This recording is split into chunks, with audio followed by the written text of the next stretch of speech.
Hello and welcome on Watches TV, and today we have a very nice new watch to talk about, as this is the third collection introduced by Ferdinand Berthoud, and after the FB1 and its very original octagonal case and tourbillon fusée chain beautiful movement, FB2 round case, well, now we're coming with the simplified version of their watches, a little bit more affordable, if we can say so, because we're still talking extreme craftsmanship and watchmaking, but a timepiece nonetheless that is COSC certified, and with the cylindrical hairspring, well, that wasn't something easy to do. Let's find out all about it. Let's go.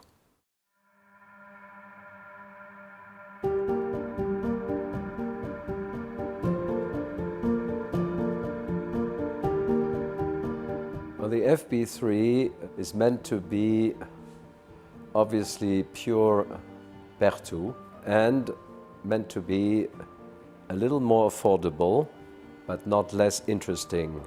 It's not featuring a fusée chain movement, but is featuring a cylindrical hairspring, which in itself is something that has never been introduced on a wristwatch as a chronometer certified piece.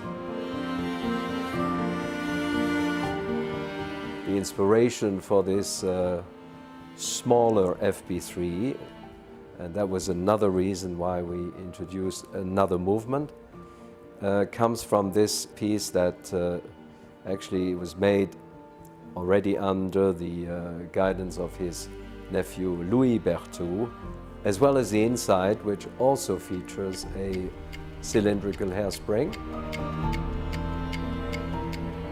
It doesn't exist any literature, and nobody has the experience to adjust this category of spring, because today we use basically flat hairspring with or without tourbillon. But cylindrical hairspring without tourbillon is extremely difficult to adjust as per the COSC criteria. And of course, for a Ferdinand Berthoud chronometer, we need to pass the COSC. Therefore, we had to develop a specific terminal curve that we call a Berthoud curve, because it is shaped on only 3 points, and it allows the spiral to stay concentric, breathing concentrically in any position. This watch enjoys a strong power reserve, and we decided to give this number of 3 days because the regulating is excellent. The chronometric performance of the watch is very good until at least 65 hours. So this movement has actually 230 parts, 47 jewels, and is beating to a low frequency of 3 Hz. That, of course, is not the easiest frequency to get the COSC. So adding this low frequency to the cylindrical hairspring increased the challenge for the watchmaker to successfully pass the COSC. It's a very attractive architecture in terms of movement design. You can really emerge. Instead of making one big bridge, that would have been the most easiest solution, we decided to create this very unique mosaic of bridges and to bevel each brick manually. It is so complicated then to adjust that only one operator that decorates these bridges can do it for one movement. That means one movement is adjusted and decorated by one person.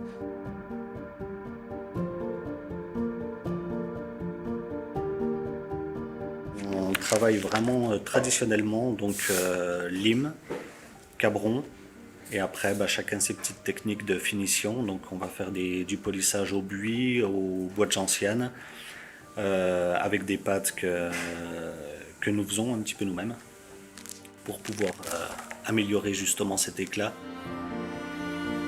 C'est aussi des défis. Ça dépend les matières, comme si on fait du titane, c'est un peu plus difficile à décorer, à faire briller, mais voilà. Et trouver des nouvelles techniques, ou essayer d'autres pâtes. C'est ça qui est intéressant dans ce métier, c'est de pouvoir c'est toujours être à la recherche. Il n'y a jamais quelque chose qui est figé. I always had the idea that we should introduce what we call Atelier Berthoud collection, because the master Berthoud obviously worked himself on a number of pieces, but also his workshop. For this movement, we spend more than 90 hours hand beveling, hand decoration, and it is then hand sandblasted in a very traditional way using real sand.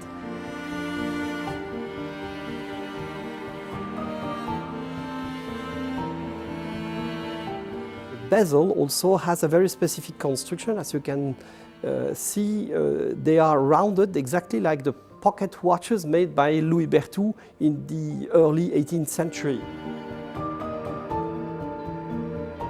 Eh bien, le cahier des charges de base était d'avoir une boîte à taille plutôt modeste, donc à taille 42.3, tout en gardant, on va dire, la possibilité d'avoir un mouvement avec une ouverture cadran relativement importante. Alors oui, la spécificité de ce montage a été d'avoir une lunette avec un réo incorporé dedans. Il a fallu, dans un premier temps, réaliser la lunette, ensuite rapporter le réo par le dessus et donc s'affranchir de toute impureté sur le dessus du réo et par la suite chasser la glace qui est donc dans le prolongement, dans le prolongement de la lunette et dans le galbe, on va dire, de base. Donc le hublot est entièrement démontable. Donc nous avons un joint de forme, de la forme de hublot, qui est positionné minutieusement avant le chassage. Et ensuite, la glace vient s'imbriquer dans le logement que l'on a pré-usiné et on a un posage que l'on a pré-usiné auparavant. Ça permet de chasser selon nos tolérances, que c'est tolérancé tout ça, et d'avoir une pièce parfaitement étanche.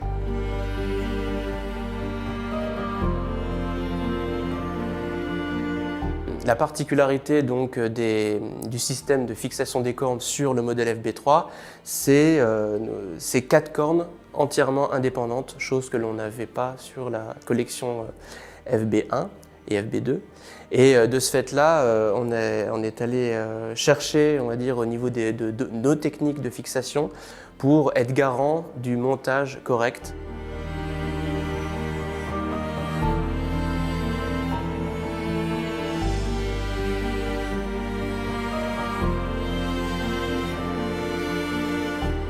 This is the first time we have an unlimited and unnumbered watch, but due to the complexity, the time we need to craft it, to set the time and to get all the certifications, we are not able to supply more than 2 to 3 watches per month, maximum.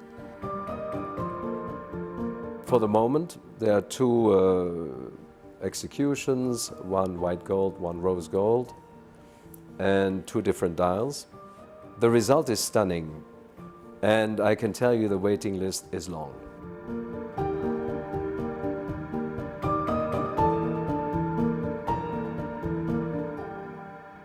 Well, I hope you enjoyed this new iteration in the collection of Ferdinand Berthoud. Absolutely stunning watch, as always with these guys. Well, see you real soon. Thanks for watching, and viva watchmaking! All the best.